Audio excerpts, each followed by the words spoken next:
আজকে তার ওয়াইফকে জিজ্ঞাসাবাদ করা হয়েছে। তার ওয়াইফ যেটা বললেন যে তার স্বামী যে এ ধরনের ন্যাক্কারজনক অপরাধগুলি ঘটনা ঘটিয়েছে, এই যে টর্চার সেলে নিয়ে যেভাবে তাকে আমরা ছবি দেখিয়েছি, যে পিটানোর দৃশ্যটা, তো এটা আসলে একজন অনাথ, অসহায়, বাক প্রতিবন্ধী, মানসিক ভারসাম্যহীন মানুষগুলিকে এভাবে পিটানো মোটেও ঠিক হয় নাই। তার বিচার মানে এই জন্য তার বিচার হতে হবে, এই কথাটা উনি বলেছেন। আর ওনাকে বলা হলো যে আপনার স্বামীর অ্যাকাউন্টে তো এখনও 1,85,00,000 টাকা আছে, এবং এই টাকাগুলি কোথা থেকে পেতেন? তখন উনি বলল যে আমাকে তার অ্যাকাউন্ট কোথায় আছে বা অ্যাকাউন্টের সাথে আমার ফাউন্ডেশন আছে, কোনোটার সাথে আমাকে সম্পৃক্ত করে নাই। আমি সরকারি চাকরি করি, সে কোনোটাই আমাকে সম্পৃক্ত করে নাই।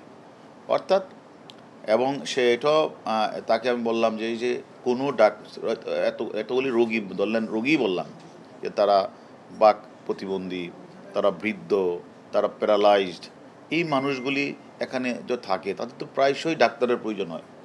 সে যে কোথাও কোনো দিন ডাক্তারের কাছে নিত না, সে সম্পর্কে তো আপনি তো একজন নার্স, আপনাদের তাকে দামাইকে বলতে পারতেন।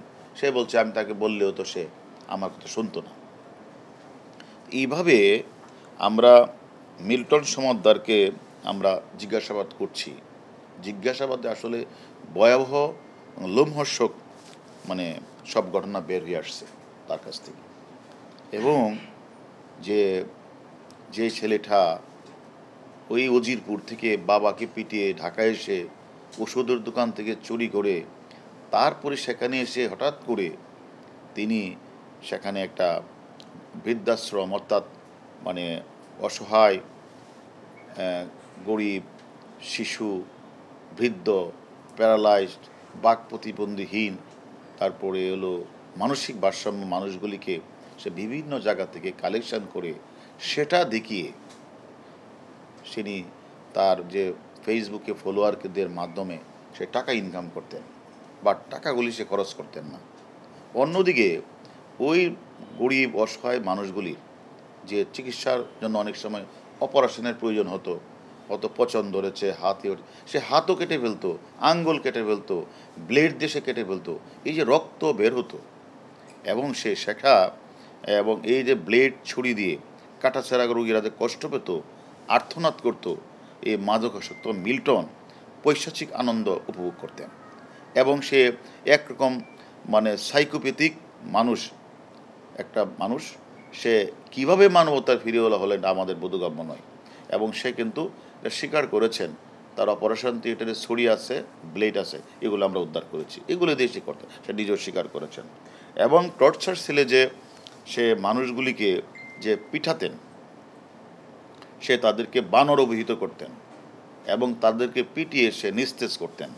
এইগুলি আসলে শুনতেও খারাপ লাগে। মিল্টন সমাদ্দার তার এই যে একদিকে বানর, আবার অন্যদিকে তাদেরকে নিস্তেজ করতেন, বাট তারা স্বাভাবিক কারণেই এই অটিজম বাচ্চা বা মানসিক ভারসাম্য মানুষগুলি, অসহায় মানুষগুলি অনেক সময় হয়তো বা আইন শৃঙ্খলা না থাকারই কথা, তারা হইচি করলেই সে তাদেরকে পিঠাতেন। তো আমার কথাটা হলো, যে দেশে আমাদের বঙ্গবন্ধুর নাতনি মাননীয় প্রধানমন্ত্রীর কন্যা সাইমা ওয়াজেদ পুতুল অটিজম নিয়ে সারা বিশ্বে কাজ করে প্রশংসিত হয়েছেন, এবং উনি সাউথ ইস্ট এশিয়ার রিজনাল ডিরেক্টর হিসেবে যিনি এখন হোয়ের অধীনে থেকে দায়িত্ব পালন করছেন, আর সেই দেশেই অটিজমের নাম ধারণ করে কিছু অসহায়, গরিব, বয়স্ক, বাক প্রতিবন্ধীহীন, প্যারালাইজড, ভারসাম্যহীন মানুষগুলিকে সে বিভিন্ন জায়গা থেকে কালেকশন করে অটিজমের নাম দিয়ে ফেসবুক ফলোয়ারে বিভিন্ন মানুষের কাছ থেকে টাকা কালেকশন করে সেই টাকাগুলি নিজে আত্মসাৎ করছেন। অন্যদিকে এদেরকে চিকিৎসার জন্য একটি টাকাও খরচ করছেন না। এটা একটা ভয়াবহ অপরাধ, এবং আমি এদের উল্টো তাদেরকে টর্চারের পরিমাণটা তিনি বেড়ে দিয়েছেন। আরেকটি কথা, যে কথাটা স্বীকার করেছেন, সে নিজেই যে ডেথ সার্টিফিকেট তো বানাতেনি, তাহলে যে 900 লোকের কথা সে বললেন, 900 লোকের রাতের অন্ধকারে জানাজাবিহীন তাদেরকে সে যে কবরের কথা বললেন, এই যে একটা অপরাধ, যে এই জিনিস লোকগুলি কারা, তাদের তো খোঁজখবর নেওয়া, তাদের তো আত্মীয় স্বজন আছে, একটু খোঁজখবর না দেওয়া, থানার মধ্যে জিডি না করা, হাসপাতালগুলিতে প্রেরণ না করে, এই যে নিজের ইচ্ছা মতো এই যে ভয়াবহ যে অপরাধগুলি উনি করেছেন, আমি মনে করি এগুলি আমাদেরকে খোঁজ নিতে হবে এবং তাকে জবাবদিহিতা করতে হবে যে এই লাশগুলি কোথায় গেলেন। কারণ এই লাশগুলি যে মারাও যায় তো তার রেজিস্টার থাকবে, এখানে চিকিৎসাধীন অবস্থায় মারা গেল, কি হলো তার, এই লোকটা কেন মারা গেল, এটা তো একটা রেজিস্টার থাকবে। সেই রেজিস্টারে তো তার অন্তত থাকার কথা হিসাবটা, যে এই লোকটার বাড়ি কোথায়, তার আত্মীয় স্বজনকে জানানো।